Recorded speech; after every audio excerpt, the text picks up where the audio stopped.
Welcome, everybody. I'm Derek and Ric, editor-in-chief of fanboyplanet.com, and this is the Fanboy Planet podcast. I'm podcasting from Studio 3, and 20 miles outside of Gotham City is, of course, the podcast producer, Rick Brett Snyder, in the Brett Cave. Right. And I like when you actually show that, because then it's people know I'm not exaggerating. And if I didn't have the green screen up, my backdrop would look very much like that too. Different books, I think, and maybe not so many games. But anyway, those are board games. Yeah, no, I realized that. Yeah, different, not so many games. I have a stack of 2.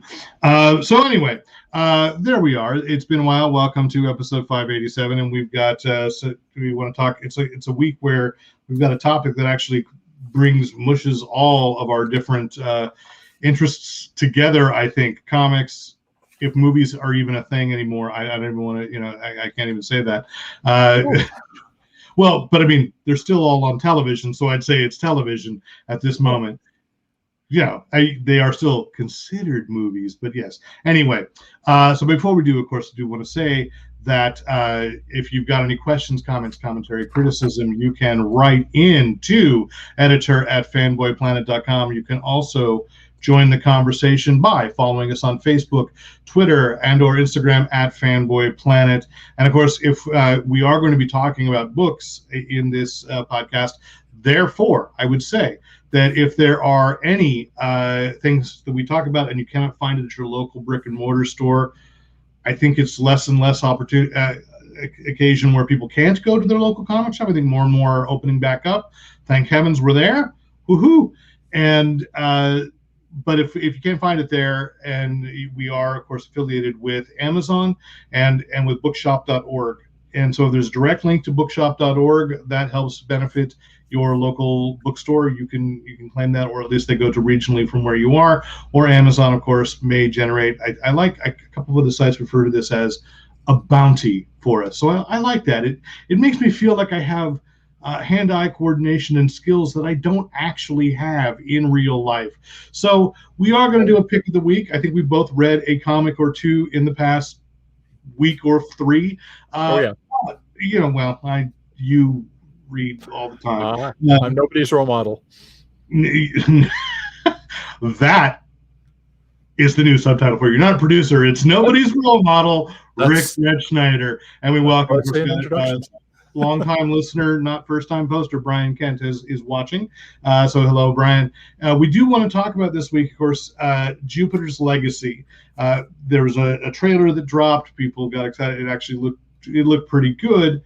And I was paying attention to Rick's feed. He shared it on his Facebook feed and said, what I'd been thinking is, as good as it looks, and with cast members, the few that I recognize that I like, I think Josh Duhamel, he did what he could against the Transformers, really. How good an actor can you appear to be when you're Michael Bay and fighting against giant robots? Yeah. Anyway, but it all feels like at this point, we've seen it. We've been in 3 to 4 years of superhero team deconstruction and the ideas of maybe they're not as noble as we thought there were. And I've even seen on Twitter, and this I forgot about, Image Comics years ago released a series called Noble Causes, which was ahead of its time in this, like 2004, 2005. I couldn't even tell you who wrote it originally, but it was the same idea of families fighting. To some extent, Kurt Busiek was doing with Astro City, and with the, I can't remember what his Fantastic Four analog was, but it's this, the same thing. But if you're only getting this stuff through television, and I know that many people do, that's the thing. My brother-in-law just asked, like, are comics still a thing? Because he watched a YouTube video about Marvel Man and was like, does anybody still pay attention to this? And like, well, less and less are paying attention to the comics, but they're still ripe for all these TV series, right? And Netflix has been adapting a lot. So let's talk about this. Jupiter's Legacy, which was a Miller world. Means it's written by Mark Miller or created by Mark Miller, and then he has rotating artists that that contribute to the different titles. You are probably, if you're a comic book, or if you're not a comic book fan, but are vaguely aware of Miller World, it did have a production bug at the beginning of Kick-Ass. So Kick-Ass and the Kingsman, I forget about that, is also sort of a Miller World book. But they're not published by Image. They're published originally by Marvel. So those are probably his best known. Wanted, there was that, but the version of Wanted that's cinematic is nowhere near what the original book was. I think it was a couple of affectations made it through, but it's not the same story. No. And that's a case where I'd say, man, don't even watch the movie, but find the graphic novel. Oh, the novel's great. It's great. But so let's talk about it. We were just debating what the actual first miniseries is under this Jupiter's Legacy. And I checked it out as we were in. So Jupiter's Circle, which was parts 1 and 2, came out in 2013. Okay. Jupiter's Legacy was at least the first book was 2014. So, and then the real kicker here is, so I'm looking at the last issue of Jupiter's Legacy 2 was 2017, July. And it ends with this notice, end of book 2. We will return to 2000. You know that? You're reversed. Oh, I'm reversed? It says, Faux in de toi coupe. Oh, it must be my camera. I keep on. It turns out that Rick, and I've suspected this, is podcasting from the Bizarro universe. And now Bizarro world, it all makes sense now. Me, I'm not there. No, it's not. Nobody's role model. That's so anyway. So I've read Jupiter's Circle because I read the first one, yes, whatever it was. Jupiter's Circle is the one that's done in a very Silver Age art style. I can't remember the name of the artist. It's right over here somewhere. Wilfredo Torres was the artist. And even though the first series had Frank Quitely covers, those I remember, and it's credited. Jupiter's Legacy as a television series is credited to co-created by Mark Miller and Frank Quitely. So even if there's content from Jupiter's Circle, Jupiter's Legacy is a clearer title. Yeah, for whatever they're doing. The what's interesting though is at the end of Jupiter's Legacy 2, because there was Jupiter's Circle 1 and 2, at the end, and then there was Jupiter's Legacy 1 and 2, because Millar would do like 6 issues and then take some time off, and then come out with the next part of the story. But it says at the end of 2017, it says Jupiter's Requiem begins 2019, and as a matter of fact, Jupiter's Requiem will come out in just a couple of months. I think it's July of this year. That's in standard comic form. But if you go online right now to go buy the graphic novels, they've rebranded the whole thing. So Jupiter's Legacy 1, the graphic novel, is actually Jupiter's Circle 1. So this makes sense. And 2 is Jupiter's Circle 2, and then 3 is Jupiter's Legacy, the one that is the iconic name that they've picked up for. So let's just say right now, the way you're trying to explain this may be far more confusing. And forgive me, he's from the Bizarro world. Basically now, you can buy 4 volumes of Jupiter's Legacy, though they were not originally all called Jupiter's Legacy. Right. And I suspect, beyond the fact that they're naming the series Jupiter's Legacy, I suspect it's going to be much more focused on Jupiter's Legacy than Jupiter's Circle, and we'll get flashbacks to. Right. Well, and that's the smart way to do it. Yeah. Because what they're pushing is the young, the next generation of, and I use the term loosely, heroes, who are struggling with being the legacy characters, and so it is interesting. That's what it is. It's 4 family members. Originally, they find a temple, or they're college friends See, who, I read this back in yeah, 13 or 14, and a few things have happened since. the Um, Superman analog has a dream about an island. They all go to the island and get powers. and he's literally called the Utopian. The That Utopian, much I remember. and he's somebody who basically lost everything in the 1929 stock market crash, and so their job is to bring America back into its flower by Mhm. dealing with stuff so that they can. And like the linear verse at DC, they age very slowly because we just mentioned they lost everything in the stock market Yeah, crash of 1929. So these are now characters in their 80s and 90s, right.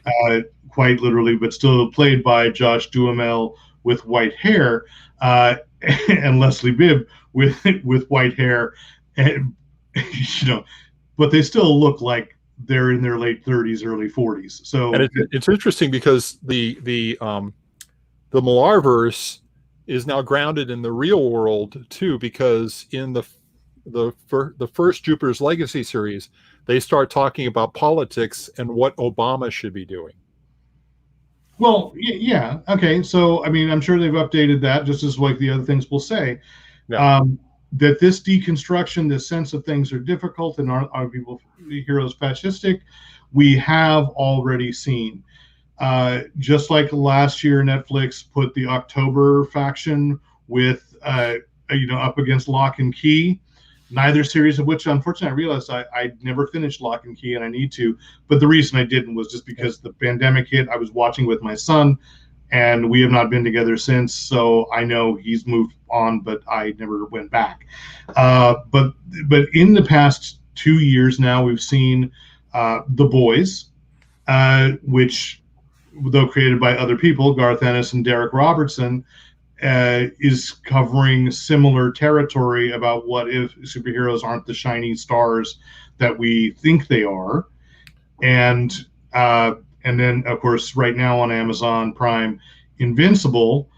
but which is from Robert Kirkman. It's an animated series, but covering again this very same and idea that there are and Justice League analogs, and yeah. a very adult animated series. Oh, and yeah, I should say of these three series, I would bet Invincible's the one that pushes your sensibilities the furthest. It's the one you really want to look at before you let your kids watch it. No, you don't want to let your kids watch it. But that's a weird thing and another conversation. It looks so bright and friendly, Yeah, and but so does the comic. But I remember that reading that for the first arc, and I think I bought it as a trade, and just going like, well, all right. I think when Luke was 13, I said, "Okay, you can go ahead. I think you dig it." But I don't think we went any further with it. So once they get past this first arc in the animation, then it's gonna be a surprise, somewhat of a surprise to me. There are things that I vaguely remember Nate talking about because, of course, unfortunately, we don't have Nate here as our uber Robert Kirkman fan. all thanks for Well, I believe he's actually living in Kirkman's basement, and Kirkman doesn't know that. So I'm sorry, I wasn't supposed to say that.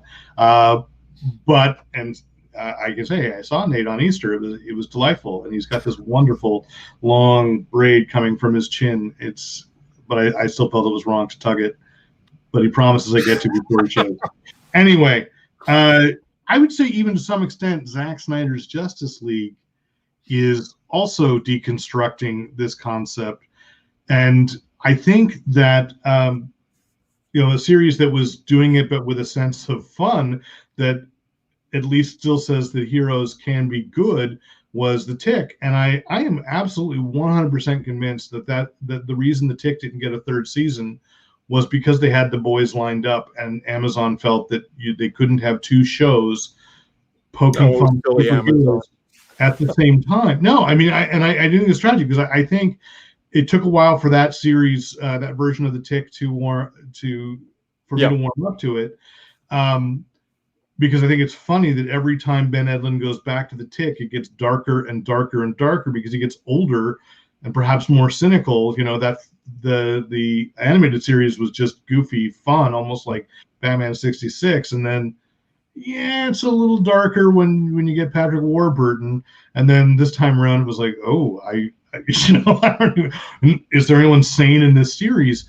Um, but I'm sorry that it didn't get a third season because I'm sure it's because they said The Boys is going to do it, and that's going to be the one that gets better ratings.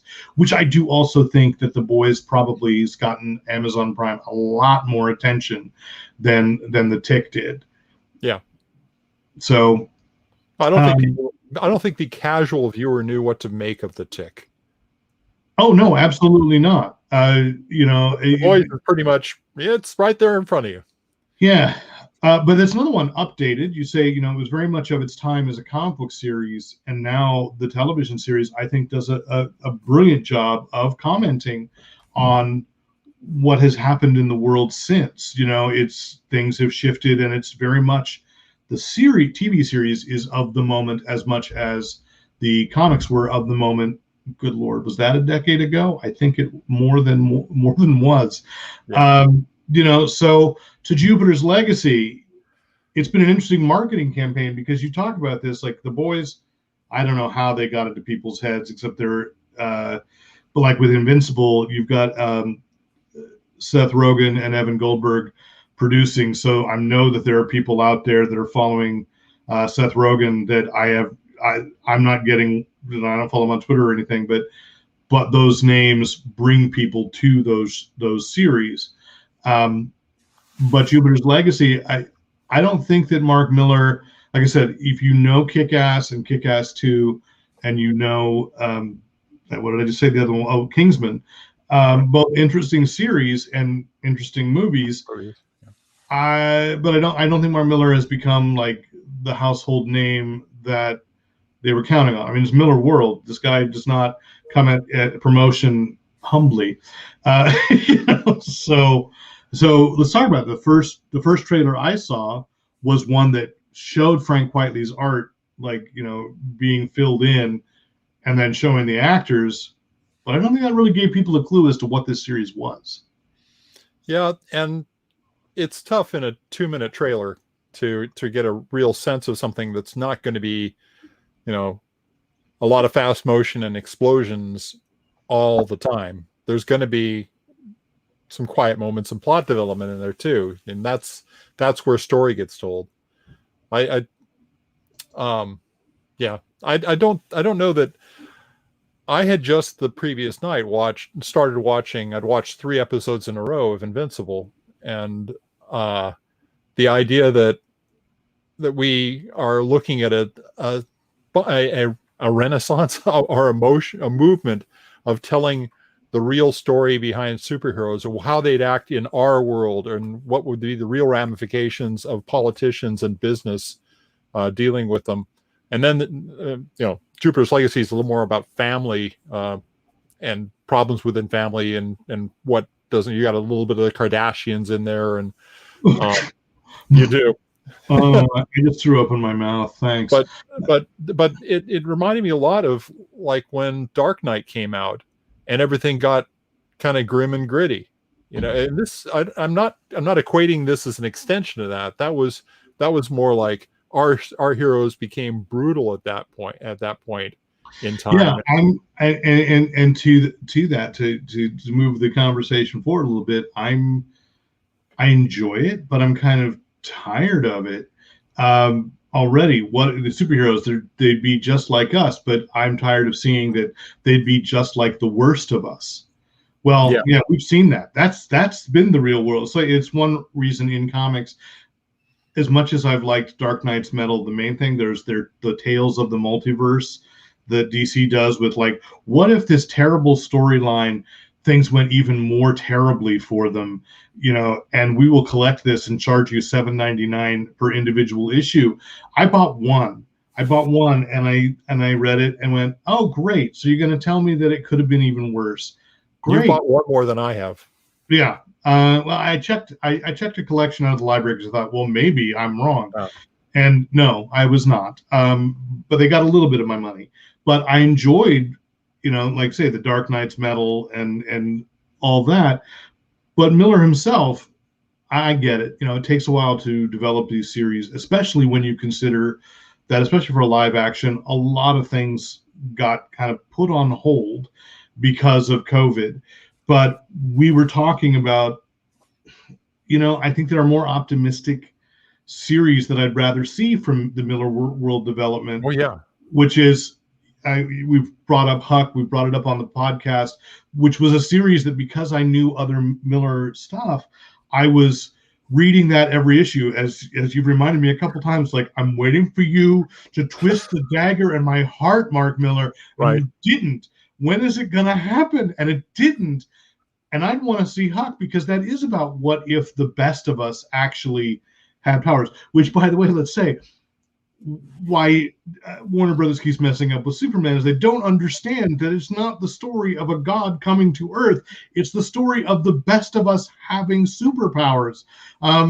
So whether he on this Earth is Clark Kent, or on another Earth, which we'll get that movie from Ta-Nehisi Coates perhaps, is Calvin Ellis, the President of the United States. But so I'd love to see Huck. Prodigy, he's not necessarily the kindest of us, but at least he uses his powers for good, and I would love to see that. And there's a twist in Prodigy too that somebody can go back to the podcast where we were talking about it, and there's a twist there that went, God damn it, I'll bet that's how the world really works, and Miller just figured it out. And I thought he was going to be assassinated after it. He did not, but so he's still there. Prodigy would be great to watch. I would love to see that. They've got the Magic Order in development. We should say a little bit about Prodigy, because it is about, like, the world's smartest man working on all the problems of the world in the best of James Bond and Doc Savage combined.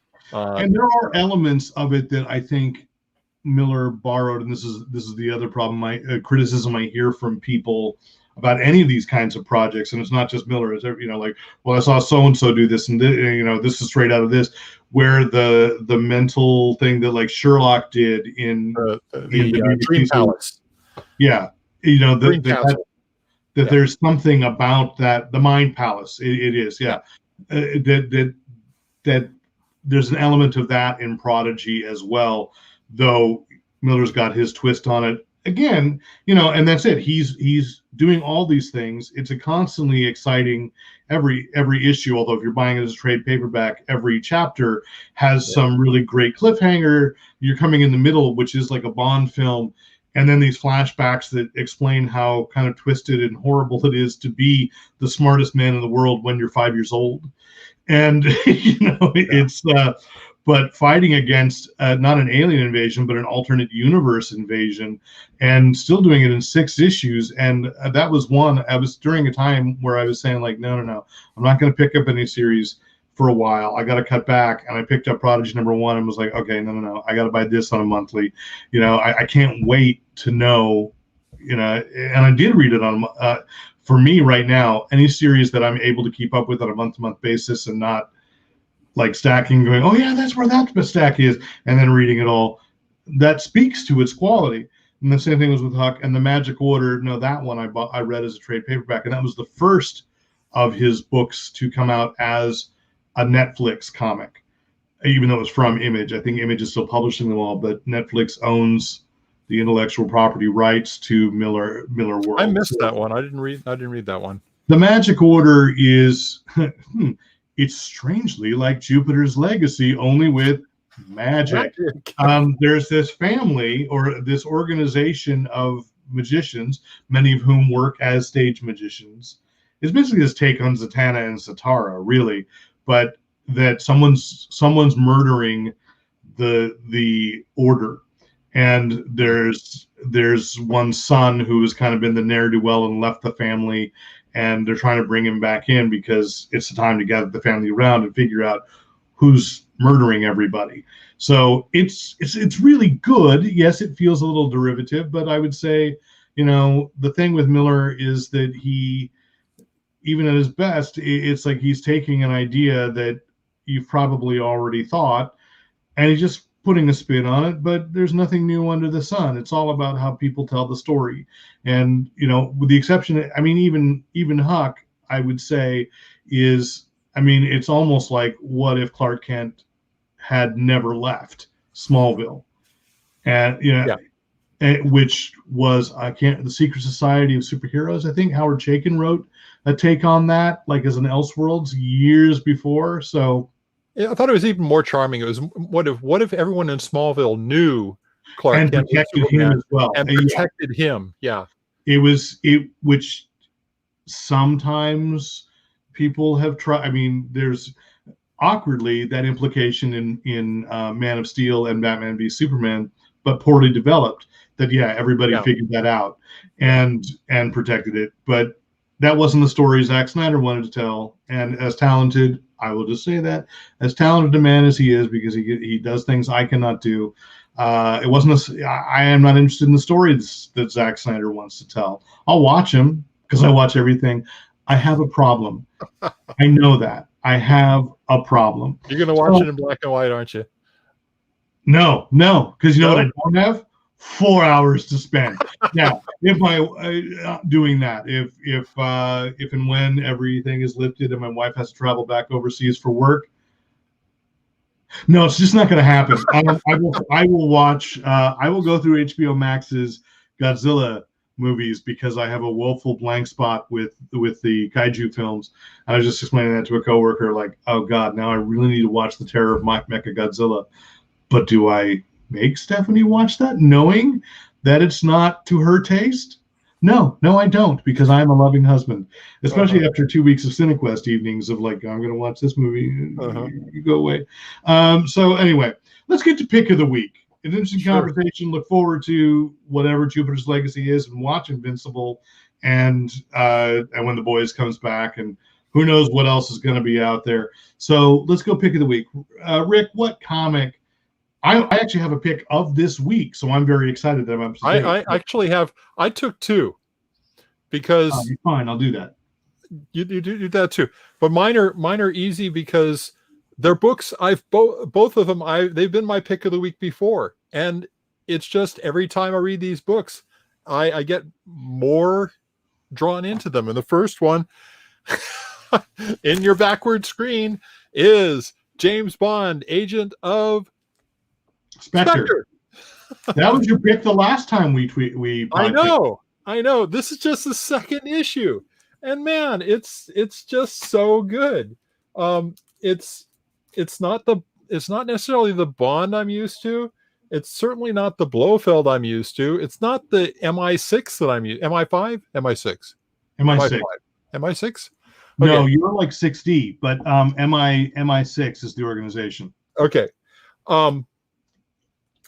But altogether, they're doing a great twist on Bond without actually. It's not an Elseworld story at all, and this episode just hits the ground running after all the dialogue that introduced why Bond was going to do this, and I can't get over this. It's if you're a Bond fan at all and you haven't been picking up any of the comics, go ahead and start with this. You're not missing anything from there is stuff that's been in some of the previous ones.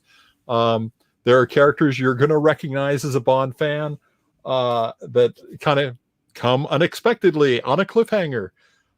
So I like I said, that one, thumbs up, go for it. James Bond, Agent of Spectre. It'll surprise you and delight you. All right. Do you have another choice, though? All right. Actually, I can make a case for two. So, all right, I'll do the same. And my first one is, let's see, am I backwards? No, you're not. To me, so that's good. This is really, this was one that I just sort of picked up on the whim of, oh, it's there and it says it's new, and I like Chip Zdarsky. It's called, the book is called The Silver Coin. Oh my God, you've walked through the mirror. Anyway, it's called The Silver Coin, and the story is called The Ticket, and it's by Chip Zdarsky and Michael Walsh. And so I then later, after reading it, read up that it is an anthology book around this concept of a cursed silver coin.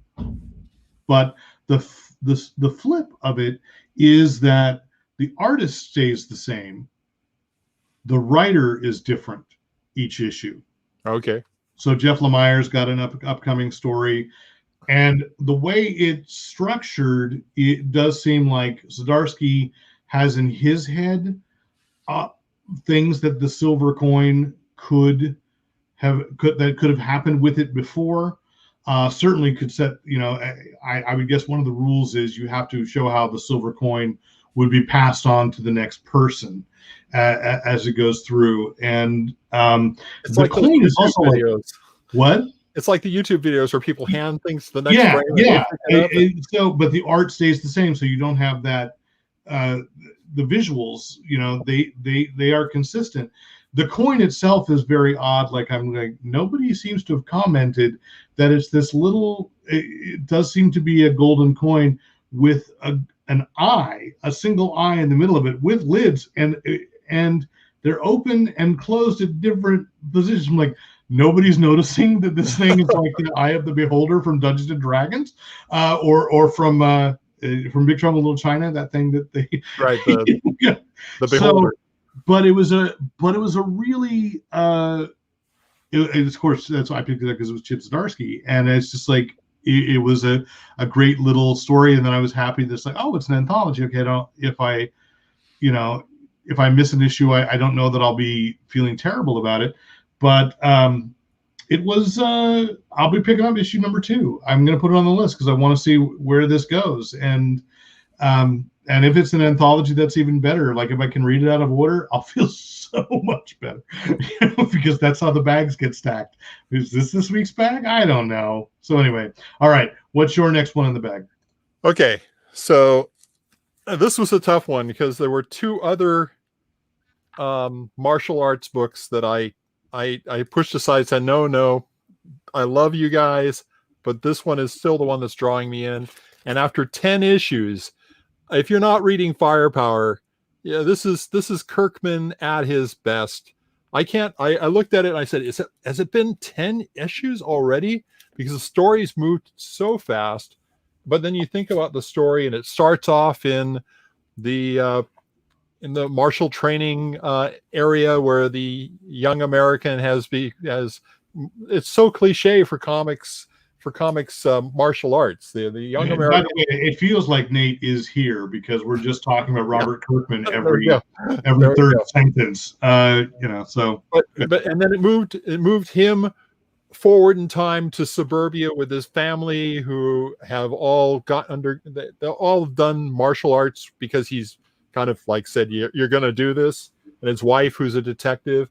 And then there's the attack from the unseen ninjas, and now they're back in his homeland, about to fight a huge ninja war. And the end of the episode. By the way, I want to call out, if you were a seen ninja, you're not very good at the job. No. But anyway, go ahead.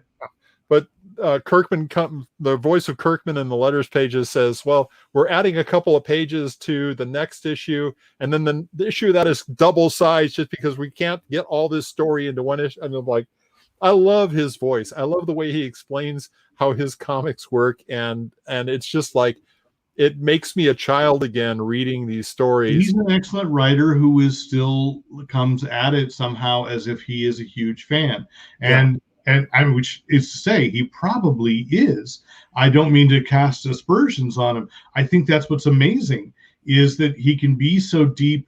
Those are the creators I love, that can be so deep in the business of how it works. Like, I've talked to some editors in particular who say, like, if they work for one of the big 2, they have a difficult time enjoying anything from the big 2, because they literally, somebody told me, I know how the sausage is made. I was going to write there, yeah. So, he would much rather read somebody else's book because he's had no inkling, and it can still bring surprises.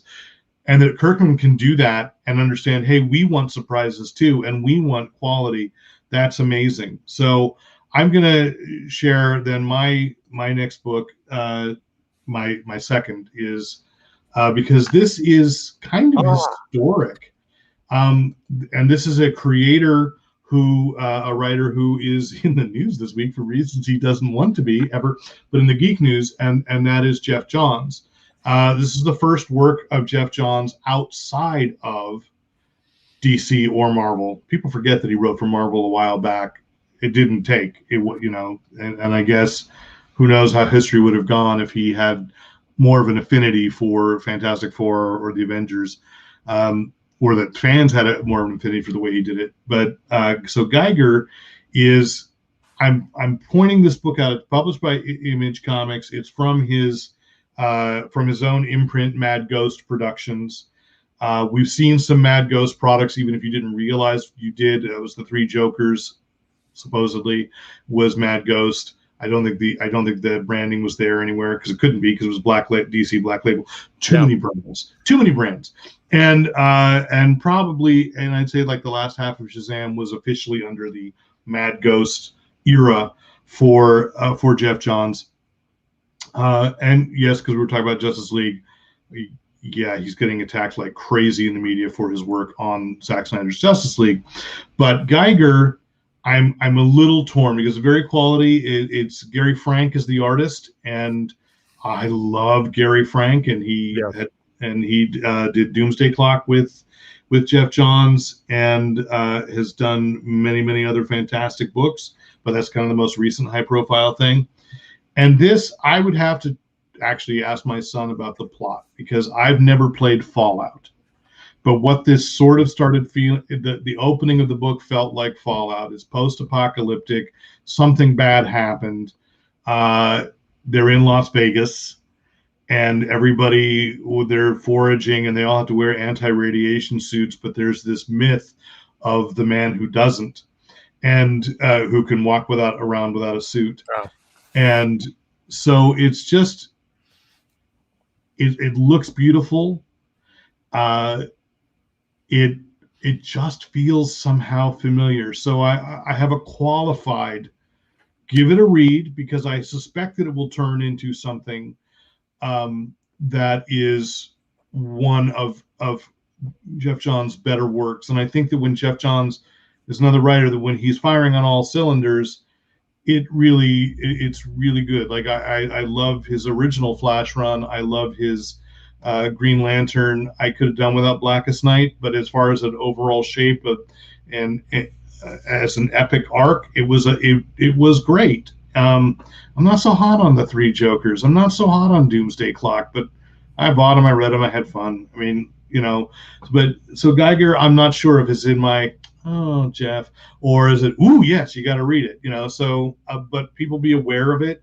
And he's going to be, he's also signing other people to it. So he's, like, we haven't mentioned Robert Kirkman. I think I went 2 minutes without saying Robert Kirkman in this podcast, but Robert Kirkman has his imprint within Image called Skybound, right? Mm-hmm. And so he's brought other people under that, and some really interesting books that are not written by Robert Kirkman, but curated by Robert Kirkman have come out. And I think that's what now, though it wasn't originally announced this way, I think that's what Jeff Johns wants to do with Mad Ghost. So I'll leave the other things about what's going on out of it. Just saying is, if you walk in your comic shop, and I can say you can probably walk into Earth 2 and find copies still right now, and only because Jeff Johns is a silent partner in the Earth 2 Northridge store. But so Earth 2 tends to, which you got to say, in Sherman Oaks, they curate very well. Any book that is on the stand, there's like a pick of the week, I'm always happy, that I picked it up, because I wouldn't have discovered the Department of Truth or Crossover without them pushing there. So, and those are two of my favorite books right now, along with, to be like Nate Costa, Immortal Hulk. So anyway, still. Anyway, so that's it. We've recommended many books. We've recommended a few TV series that you could read the books. I'm just saying. So, probably should. You probably should. I'll go back and oh my God, but I've got a huge stack of things that must be read, and we'll see how that goes. I got some novels to read too. So anyway, thanks for joining us, those who are watching, and certainly, as I mentioned before, follow us on Facebook, Twitter, and Instagram. You'll see on Instagram right now there's a slow theme of Batman 66 kick going on this week, because speaking of Nate Costa, on Easter, he gave me the Life magazine with Adam West jumping on the cover, doing that. Yeah, and I've seen that cover. I've never read the articles inside. or anybody reference it. So here's the discovery, and of course this would happen literally the day that I left the Bay Area, and thought I have no reason to go back anytime soon. Did you know that in 1966, in Sunnyvale, the Whiskey A Go Go franchised club, so Whiskey A Go Go like LA, the guy who owned it in Sunnyvale, first of all, didn't know it was owned in Sunnyvale, turned it into Wayne Manor. And it was based on everything was decorated, Batman comics. Great bands of the time played. Tower of Power actually got their start playing at Wayne Manor. This is astounding. It's not mentioned in the Life magazine article, but I went down my usual Google rabbit hole and went, what? And people were saying, oh yeah, no, I remember my dad used to talk about that place. So anyway, it was only Wayne Manor for like a year or two, but it's in this Life magazine article. And I think very funny that even though they put Adam West on the cover, they did not anticipate he would be that the show would be that popular. So he's the cover story on an idea of it's a mad, mad world. And so the mad stage musical is mentioned. But the real focus, the intellectual thing, is that Marat Sade play on Broadway. That gets the most attention. And I thought, of all these things, not even Life magazine lasted as long in popularity as Batman 66. So I find, that intellectual snobbery hilarious. I'm going to frame it and put it up in my new home wherever that may be, but I'm not putting anything. That'd be a good thing to frame. Yeah. It's you got to frame it. You got it. Yeah. So anyway, so thank you everyone for watching. Again, follow us Facebook, Twitter, Instagram. If you have any questions, comments, compliments, commentary, criticism, write into editor@fanboyplanet.com. I'm Derek McCaw, editor-in-chief of Fanboy Planet. I'm Rick Brett Snyder, reminding you to... Can we do it? Use your powers for good. I don't know how big a lag there is. We might have actually tied it up there at the end. Well, we'll see. I'm going to rewatch this after this. I'm ending the broadcast now.